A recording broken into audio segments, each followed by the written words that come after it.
புது சிருஷ்டியின் குடும்பமும் கடமைகளும். Reprint number 4854, பக்கம் 20. தலைப்பு: தன் சொந்த வீட்டாரை ஆதரித்தல். ஆதார வசனம்: 1 தீமோத்தேயு 5ஆம் அதிகாரம் 8ஆம் வசனம். திருவிவிலியம். தம் உறவினரை, சிறப்பாக தம் வீட்டாரை ஆதரியாதோர் விசுவாசத்தை மறுதலிப்பவர் ஆவர். அவர்கள் விசுவாசமற்றோரை விட தாழ்ந்தோர் ஆவர். தன்னை சார்ந்திருப்பவர்களாகிய தன் சொந்த வீட்டாரை ஆதரியாத ஒருவன் விசுவாசத்தை மறுதலித்தவனாகவும் அவிசுவாசியிலும் கேடானவனாகவும் இருப்பான் என்று மேல் இடம்பெறும் வேத வாக்கியமானது விவரிக்கப்படலாம்.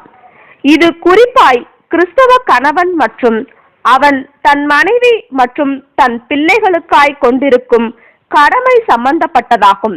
கணவனானவன் ஒருவேளை மனைவியை ஆதரியாமலும் அவளை பேணுவதை நிறுத்தியும் விடுவாரானால், மேலும் இருதயத்திலோ பாசத்திலோ அல்லது நிஜமாகவோ அவளை கைவிட்டு விடுவாரானால், இப்படி இருப்பது என்பது அவர் கர்த்தரிடமிருந்தும் ஆவியினுடைய வழிநடத்துதலிடம் இருந்தும் முதலாவது சுத்தமுள்ளதாயும் பின்பு சமாதானமும் சாந்தமும் இணக்கமும் உள்ளதாயும் இரக்கத்தாலும் நற்கனிகளாலும் நிறைந்ததாயும் பட்சபாதம் இல்லாததாயும் மாயமற்றதாயும் இருக்கும். பரத்திலிருந்து வருகிற ஞானத்திடமிருந்தும் கவலைக்கிடையான விதத்தில் விலகி போயுள்ளார் என்பதை குறிக்கின்றதாய் இருக்கும். இம்மாதிரியான சூழ்நிலைகளில் இத்தகையவர் சீர்திருந்தாதது வரையிலும் இவர் கர்த்தரினால் ஜெயம் கொண்டவர் என அங்கீகரிக்கப்படுவார் என்று நாம் எண்ணிட முடியாது. ஒவ்வொரு பெற்றோரும் தங்கள் பிள்ளைகள் உலகத்தில் பிறக்கத்தக்கதாக அவர்களுக்கு செய்து கொண்டிருக்கும் சிறு அபூரண சரீரங்களை கொடுப்பது மாத்திரமல்லாமல் ஜீவியத்தை ஆரம்பிக்கத்தக்கதாக இன்னும் அதிகமானவைகளை அவர்களுக்கு செய்திடுவதற்கும் கடமைப்பட்டிருக்கின்றனர். பிள்ளைகளை உலகத்திற்கு கொண்டு வந்திருப்பதினால் அவர்கள் உலகில் நிலைநிற்கத்தக்கதாக அவர்களுக்கு அவசியமான நியாயமான காரியங்களை பார்த்து கொள்வது பெற்றோரின் கடமையாகின்றது. இது குழந்தை பருவத்திலும் வாலிப பருவத்திலும் அவர்களுக்கு உணவு மற்றும் உடை வழங்குவதை மாத்திரம் உள்ளடக்காமல் இன்னுமாக அநேக முறை குறிப்பிடப்பட்டுள்ளது போன்று அறிவு சார்ந்த மற்றும் ஒழுக்கம் சார்ந்த அறிவுரைகளை வழங்குவதையும் கூட உள்ளடக்குகின்றதாய் இருக்கின்றது. இவை அனைத்தும் தேவைக்கு தவிர மற்றபடி குழந்தைகளுடைய நலன்களுக்காக சேர்த்து வைப்பதை குறிக்கின்றதாய் இருக்கும். ஜீவியம் நிலையற்றதாய் இருப்பதை காண்கையில் பிள்ளைகள் முதிர்ச்சி நிலைமைக்கு வருவதற்கு முன்னதாக ஒருவேளை தான் மரித்தால் குடும்பத்தின் தேவைகளுக்கென தகப்பன் முன்னதாகவே ஏதோ சிலவற்றை சேர்த்து வைப்பதற்கான வேதாகம அறிவுரைகளாக இவ்வார்த்தைகளை பொருத்தி பார்ப்பதும் நியாயமானதே.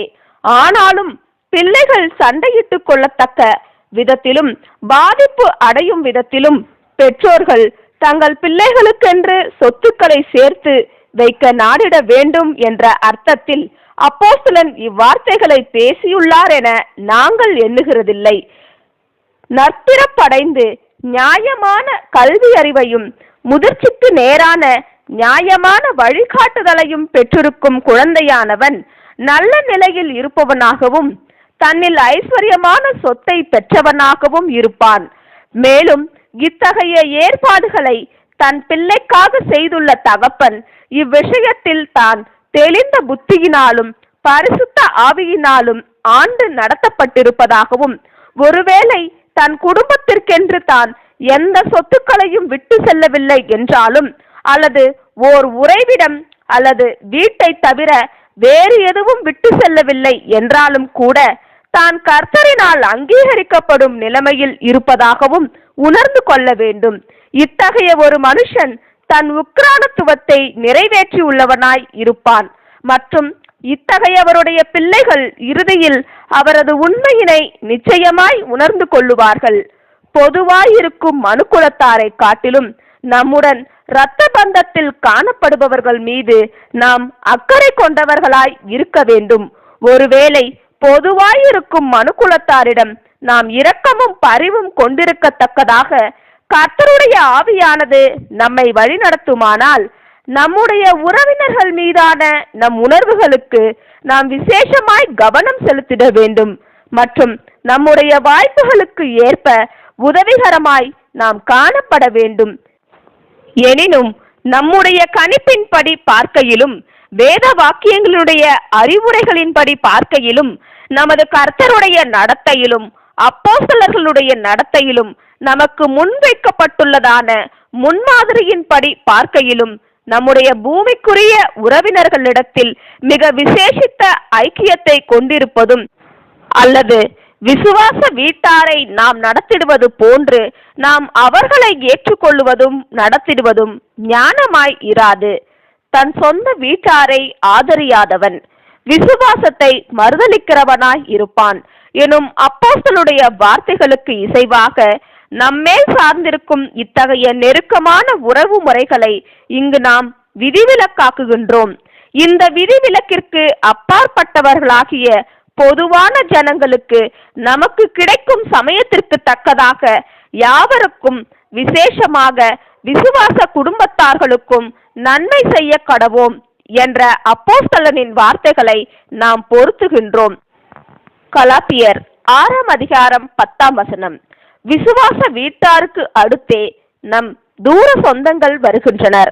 ஆம், புது சிருஷ்டியினுடைய கண்ணோட்டத்தின்படி புதிய உறவுகள் கிறிஸ்துவினுடைய சரீரத்தின் அங்கங்கள் என்பவர்கள் நம்முடைய சொந்த வீட்டாரின் அங்கத்தினர்களாய் இருப்பார்கள் மற்றும் இவர்களுடைய இம்மைக்குரிய காரியங்கள் சில விதங்களில் நமக்கான பொறுப்புகளாய் இருக்கின்றது.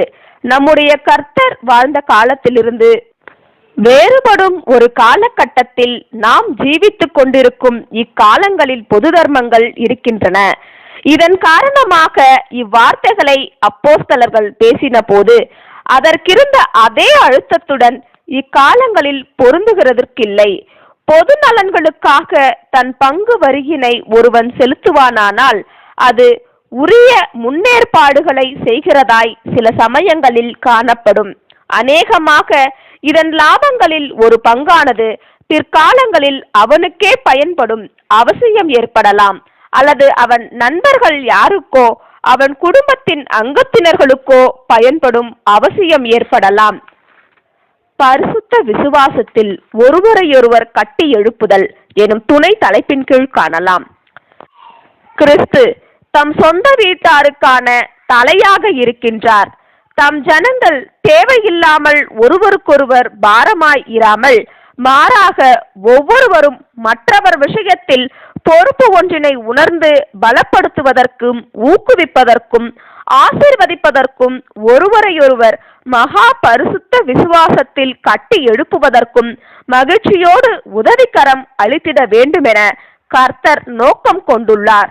இதுவே நம் கர்த்தர் தம் பின்னடியார்களை புதிய குடும்பமென, புதிய வீட்டாரென, விசுவாச வீட்டாரென ஒன்று கூடிடுவதற்கான நோக்கமாகும். எங்கே கர்த்தருடைய நாமத்தில் 2 அல்லது 3 பேர்கள் கூடுகின்றார்களோ அங்கே ஆசீர்வாதம் ஒன்றை அருளத்தக்கதாக அவர்கள் நடுவில் அவர் விசேஷமாய் காணப்படுவார் என்ற வாக்குத்தத்தத்துடன் கூட நாம் ஒருவருக்கொருவர் ஐக்கியம் கொள்ளவும், ஒருவருக்கொருவர் உதவவும், ஒருவரோடொருவர் ஒன்று கூடவும் வேண்டும் என்பதாகவும், ஒருவரோடொருவர் ஒன்று கூடுவதற்கு தம் ஜனங்கள் மறந்துவிடக் கூடாது என்பதாகவும் திரும்ப திரும்ப அறிவுறுத்தப்பட்டிருப்பதையும் ஊக்குவிக்கப்பட்டிருப்பதையும் நாம் காணலாம். மீண்டுமாக நம் ஆதார வசனத்திற்கு நாம் திரும்புகையில், தன் சொந்த குடும்பத்தை பற்றின தன் கடமையை புறக்கணிக்கிற ஒருவன் விசுவாசத்தை மறுதலிக்கிறவனாக இருப்பான் என்று அப்போஸ்தலன் கூறுவதை நாம் கவனிக்கின்றோம். நாம் அறிக்கை பண்ணுகிற விசுவாசமானது நாம் பெற்றுக்கொள்ளுகிறதான சில விஷயங்களில் உள்ள விசுவாசமாக மாத்திரம் காணப்படாமல், அது ஒழுக்கம் விஷயங்களையும் நமது குணலட்சணங்களையும் பொதுவாயுள்ள ஜீவியத்தின் காரியங்கள் அனைத்தையும் கூட தாக்கத்திற்குள்ளாக்குகின்றதாய் இருக்கின்றது. மற்றவர்கள் தேவனை அன்பு கூறுவதை காட்டிலும் நாம் தேவனை அதிகமாக அன்பு கூறுவதாக அறிக்கை பண்ணுகிறோம். நம்மை நாம் அன்பு கூறுவது போன்று நம் அயலானை அன்பு கூறுவதாக நாம் அறிக்கை பண்ணுகிறோம். இதுவே நம் தரநிலை என நாம் அறிக்கை பண்ணுகிறோம். தன்னை அன்பு கூறுவது போன்று தன் அயலானை அன்பு கூறுவதே தன் அயலான் விஷயத்திலுள்ள ஒரு மனுஷனுடைய கடமையாய் காணப்படுமானால், அப்படியானால் அவனுடைய சொந்த குடும்பத்தின் விஷயத்தில் இது விஷயம் 2 மடங்காக காணப்படும். ஒருவன் இது விஷயத்தில் தவறுவானால் அவன் தான் அறிக்கை பண்ணுகின்ற கிறிஸ்துவின் உபதேசங்களை தவறாய் காட்டுபவனாய் இருப்பான். ஒருவன் தான் அறிக்கை பண்ணிடும் உபதேசங்களுக்கு முரணாய் ஜீவித்தல் என்பது அவன் தன் விசுவாசத்தை மறுதலிக்கின்றதாய் இருக்கும். ஜீவியத்தின் விஷயத்தில் பரவலாய் அடையாளம் கண்டு கொள்ளப்பட்டுள்ள இந்த நியமங்களை மீறி வாழுதல் என்பது உலகத்தாரை காட்டிலும் அதிகமாக என்கின்ற நிலைமைக்கு பதிலாக உலகத்தாரை விட கீழான நிலைமையில் ஜீவிப்பதாய் இருக்கும். விசுவாசத்தை மறுதலித்தல் என்கிற போது யார் மீது அக்கறை காண்பிக்கப்படாமல் இருக்கிறதோ அவர்களின் நலன்களுக்கு அடுத்த விஷயங்களில் பரிவும் அன்பும் இல்லாமல் காணப்படும். மற்றும் இதன் அளவிற்கேற்ப விசுவாசம் மறுதலிக்கப்படுகின்றதாய் இருக்கும். நமது ஆண்டவர் மாபெரும் துயரத்திலும் பிரச்சனையிலும் காணப்படுகையில் அவர் மற்றவர்களை குறித்து பரிவோடு சிந்தித்துக் கொண்டிருந்த காரியத்தில் சுயநலமின்மைக்கான எத்தகையதொரு பூரணமான உதாரணத்தை நாம் காண்கின்றோம். தம் தாயாரை அன்புக்குரிய யோவானுடைய பராமரிப்பில் அவர் ஒப்படைத்த போது தம் தாயாருடைய நலனுக்கடுத்த காரியங்களுக்கான அவரது ஏற்பாட்டினை நாம் கவனிக்கின்றோம். மற்றும் இப்படியாக ஆண்டவருடைய சோதனை வேளையில் தன் ஆண்டவரோடு காணப்பட்ட யோவானில் வெளியான உயர் பண்புகளை நமது கர்த்தர் அங்கீகரித்த காரியமும் வெளியானது. ஆமேன்.